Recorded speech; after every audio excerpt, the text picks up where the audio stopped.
Thank you.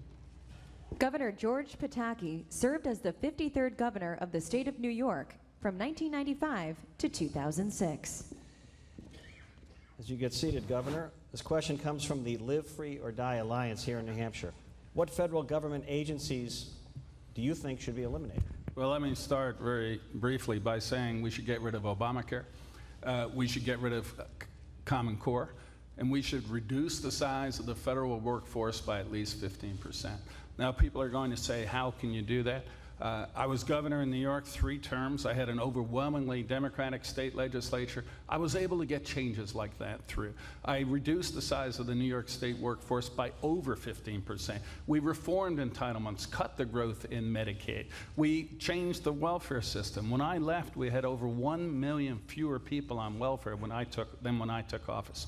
So we have to shrink the size of the federal government. One program I'd repeal is Obamacare. And by the way, to do that, we're going to have to get Democratic votes. We haven't even been able to send repeal to the president for his veto. I will work to get Democrats to support our conservative policies. I did that in New York. Do you believe that the Affordable Care Act can really, politically, honestly speaking, be repealed? Not only what entitlement programs been repealed? Not only can it be repealed, I think it has to be repealed. It's just going to get worse and worse. Not only is it hurting health care for Americans from all across the economic spectrum, it is also one of the reasons our economy is not growing.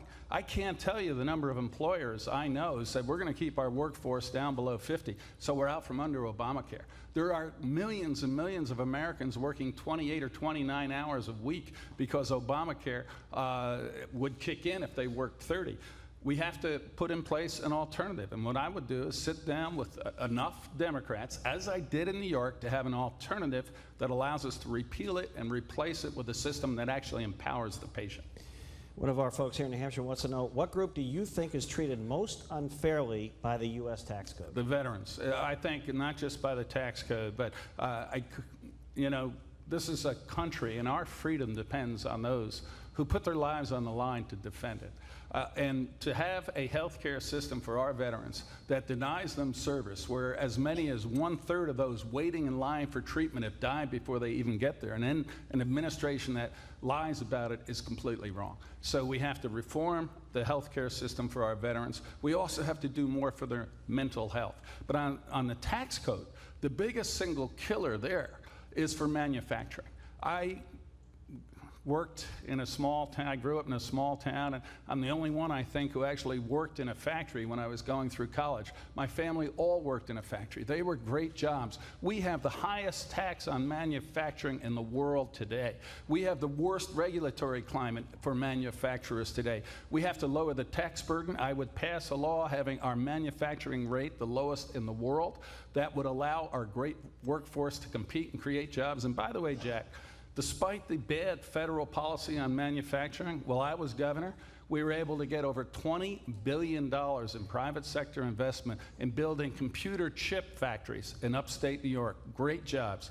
Grow the economy, allow the workers to have the opportunity to have a solid career, and shrink the federal government. What should the U.S. corporate tax rate be? What number? I think the federal tax rate, I think for manufacturing, I would say 12%, which is lower than the competitors. Our energy costs are coming down, maybe not here in New Hampshire, but in the rest of the country. We have the best workforce and work ethic in the world. We have entrepreneurs. We have risk takers. The federal government is the biggest single impediment. We can grow manufacturing jobs here. I've been asking the candidates tonight on Planned Parenthood, should taxpayers fund it? No. The videos just point out quite clearly that Planned Parenthood has a horrific disregard for basic human life, and I think they should be defunded and the funds reprogrammed for other women's health care services. By the way, Jack, well... Oh, okay, thanks, Governor. We'll get you on the next round. We'll get you on the next round. Thank you, Governor. Thank you. Now, I believe joining us from Washington are 3 senators who had to be at the Capitol this evening for an important vote. It was out of their control. They wanted to be here, but we're happy to have them joining us by satellite. And I believe we are joined by our senators. And we're just going to start with Senator Rand Paul. Senator, good evening. Running for president in 1952, General Dwight Eisenhower famously said, "I shall go to Korea." If you're elected president, Senator, name the first foreign spot nation you will travel to. Well, first of all, thanks for letting us appear remotely. I've been leading the fight for the last 2 weeks to defund Obamacare, and I was lucky enough to get a vote on that this evening. As far as first country I will meet or first country I will travel to, I think it's important that we do engage with the world. So I think it's very important that even though China is sometimes our adversary, Russia is sometimes our adversary, that we do interact with these once great superpowers and emerging superpowers. And so I would say either China or Russia. Senator, how would you lessen college debt for millions of Americans? Well, I have a plan that would make it deductible. Right now, there are limitations. Certain families can't deduct it because of their income, and certain families are prescribed by the time. So I would say your interest and your principal ought to be deducted over your entire working career. Essentially, college is a working expense, and so I would let you deduct it as a working expense over and throughout your entire working career. And I think this makes more sense than the president who just says, hey, it's going to be free. There's no free lunch. You can't just offer free education. But I think tying it to work and making it deductible is a good idea. Senator Paul, should an American citizen found to be fighting with ISIS have their U.S. citizenship revoked? Yes, and in fact, you really don't have any rights if you're in the battlefield. If you're aiming a gun at one of our soldiers, it's not like you get due process. And some people confuse this because I fought long and hard and filibustered for over 13 hours to say that non-combatants do have rights and shouldn't be killed without due process.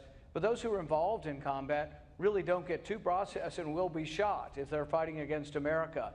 But it is important to know that American citizens here do get due process. We do get the Bill of Rights. And the danger we've had in the past is when we've grouped people like Japanese Americans together and incarcerated them, or what we did to African Americans pre-civil rights days. So we do have to be very important that we individualize suspicion and that we not collect everyone's phone records all the time without suspicion.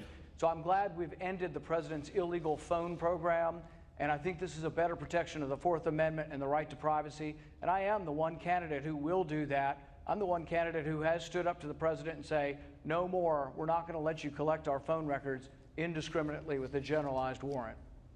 Well, Senator, let me follow up then and ask you, what private information should the government collect from individuals to guarantee homeland security? Where do you draw the line? Well, I think we should collect more information on terrorists, but less information on innocent individuals. We have a way now to get information. It's called the Fourth Amendment. You have to individualize suspicion. And actually, most of the times we've been attacked, we actually have had tips, and we just didn't follow through on them. The 17th or the 19th hijacker, Moussaoui, we had information and we failed to get a warrant. It wasn't that a warrant was denied. The Boston bomber, we had information, we failed to pursue it. Same way with Fort Hood massacre, had information and failed to pursue it. I think we can catch terrorists if we get more information on terrorists, but there's no evidence. There's 3 bipartisan commissions that say, you know what? The information we're capturing indiscriminately on all Americans hadn't caught any terrorists. It hasn't made us safer, but it has damaged our Bill of Rights, and it has damaged our right to privacy. Senator Paul, but are you concerned that it might take some time in a terrorist situation with ICE or police or federal agents to stop a bomb going off if you have to get that warrant? There are always imminent circumstances in which things can happen. In someone screaming from a building, you don't stop to get a warrant. It's the same way with the bomb. So there have always been exigent circumstances. But for the most part, you do need to get a warrant. And the real question we've had is about collecting all Americans' phone records all the time. Is that a good idea, or is that a breach of our Fourth Amendment right to privacy? I think most of America agrees with me that the president went too far. This is a president who investigated Tea Party groups, has used the IRS to go after conservative groups. So I think it's really not a good idea to trust this president with our records. I'm glad that I stood up on principle and stood for 10.5 hours on the Senate floor to say enough's enough. The president shouldn't be collecting all these records. We can catch terrorists, but do it in a targeted fashion and do more collection of information on terrorists, just less on innocent Americans. Thank you, Senator. My next question is for a colleague on your left or right, Senator Ted Cruz. Governor Jeb Bush served as the 43rd governor of the state of Florida from 1999 to 2007. Governor, is America doing enough now to prevent another major terrorist attack on U.S. soil? And what security steps are we failing to take?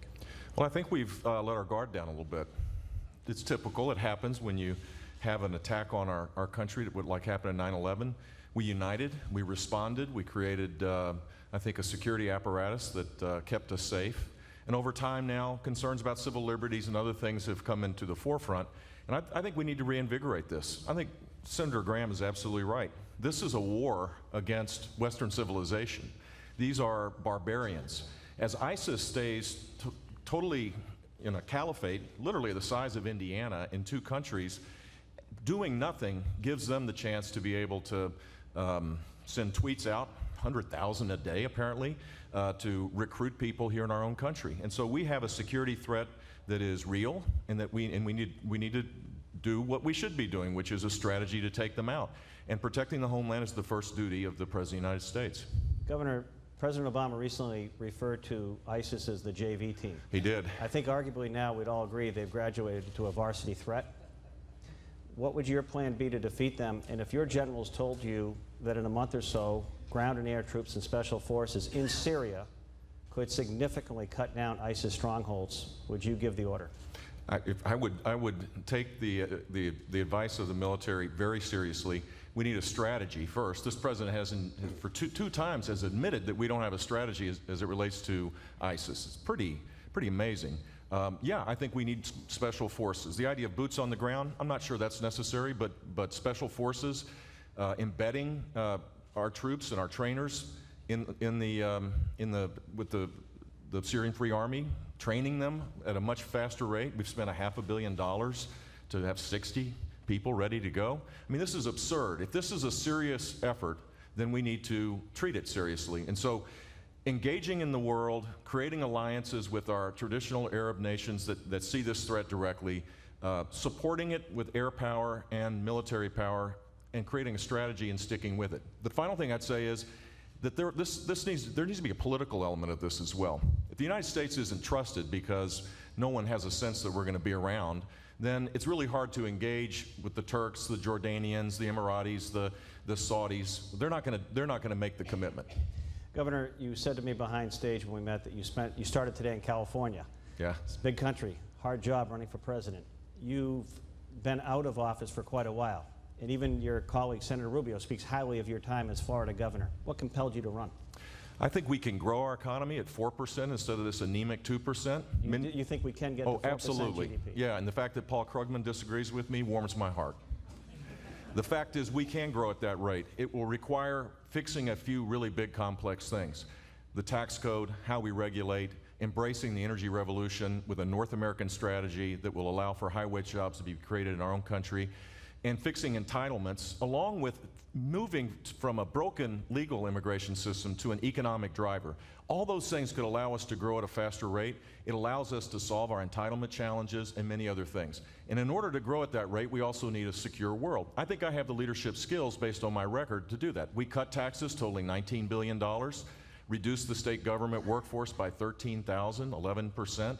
We were one of 2 states to go to AAA bond rating during my time. I left as governor with a $9 billion reserve for a rainy day for the next guy, and we created 1.3 million jobs during my time. Small businesses, more jobs, more small businesses were created in Florida during those 8 years. Real quickly, on legal immigration, does the illegal immigration problem a crisis? Should that affect the number of folks we let in legally? I think we need to narrow the number of people coming by family petitioning. So you'd cut it down some? I would cut it down to spouse and minor children instead of adult siblings and adult parents. We'll come back to it in the next round. Thank you. All right. Thank you. Carly Fiorina, the former CEO of Hewlett-Packard, was the first woman to lead a Fortune 50 business. It's kind of a personal but a professional question. You've been in both, well, you've run for office, but you were top 50 CEO. I've had you on my show. You've talked a lot about your business background, humble start. But one of our people who submitted this wants to know, what's the least popular action you've taken as a leader, and what did you learn from it? Well, if I may just start by saying thank you, St. Anselm's, for hosting this, and thank you, Joe McQuaid, as well, for reminding the political class that we don't have a national primary and managing to get all of the candidates here to the first in the nation primary state. Thank you for doing that. I think one of the most difficult decisions you have as a leader is to challenge the status quo, whatever the status quo is. The status quo in any system, in a business, in a bureaucracy, and especially in Washington, D.C., is powerful because people who have benefited from the status quo want to preserve the status quo. And so when you challenge the status quo, when you say, you know what, this problem has been festering for too long and we're going to finally fix it, or these folks have been in charge for too long, we've been talking about this for too long, we're going to fix it. The truth is, 80% of the American people now think we have a professional political class that is liking the status quo, and we have festering problems. Our budget gets bigger and bigger every year for 40 years. We've been talking a lot today about illegal immigration. How long have we been talking about the border being insecure? 30 years. How long have we known it was insecure? 30 years. How long has it been insecure? 30 years. We talk a lot at election time, but somehow we never solve these festering problems. It's because the status quo is in charge. Leaders challenge the status quo. Least popular action you took, though, as a leader? I think the least popular actions are when you have to say to people, we can't afford to do this anymore. And Lord knows we need to do that in Washington, D.C. Can you win with that message? Of course, people understand. Honestly, our government has gotten bigger and bigger every year for almost 50 years. You have to invest in those things that are priority, securing the border, helping people who truly need help, and you need to quit spending money where you're wasting money. And we are wasting hundreds upon hundreds of millions of dollars every year. And by the way, we know where it is, because there are reports that come out every year. They land like a thud on Congress's desks, and literally nothing happens. Former First Lady Hillary Clinton, I've noticed you've been a very strong and steady critic of Hillary Clinton. She's going to be testifying, I believe, coming up in a few months on Benghazi, maybe the emails. Do you think those are political inconveniences for the former First Lady, or are there bigger issues that the American people need to know about, and are there any potential illegal worries that you have on the email server or anything else? I think Hillary Clinton thinks they are political inconveniences. That's what she gives off, but they are far more than that. She lied about Benghazi. They knew it was a purposeful terrorist attack on the anniversary of 9/11. She went to the American people and talked some fiction about a videotape. She stood over the bodies of the fallen. She has as well lied about her servers and the kinds of information she had on her server and why she kept everything on a single device. These go to the core of her character. But here's the thing. In order to beat Hillary Clinton or whoever their nominee turns out to be, we have to have a nominee on our side who is going to throw every punch, because this is a fight. It's a fight for the future of this nation. It's a fight for the character of this nation. And unfortunately, we know that sometimes the right questions don't get asked in a presidential debate. Should Planned Parenthood receive federal taxpayer funding? Absolutely not. This is about the character, the moral character of our nation. It's not about whether you're pro-choice or pro-life. Just as taking care of people who need our care is part of the moral fiber of our nation as well. Thank you. Look forward to the next round. Thank you.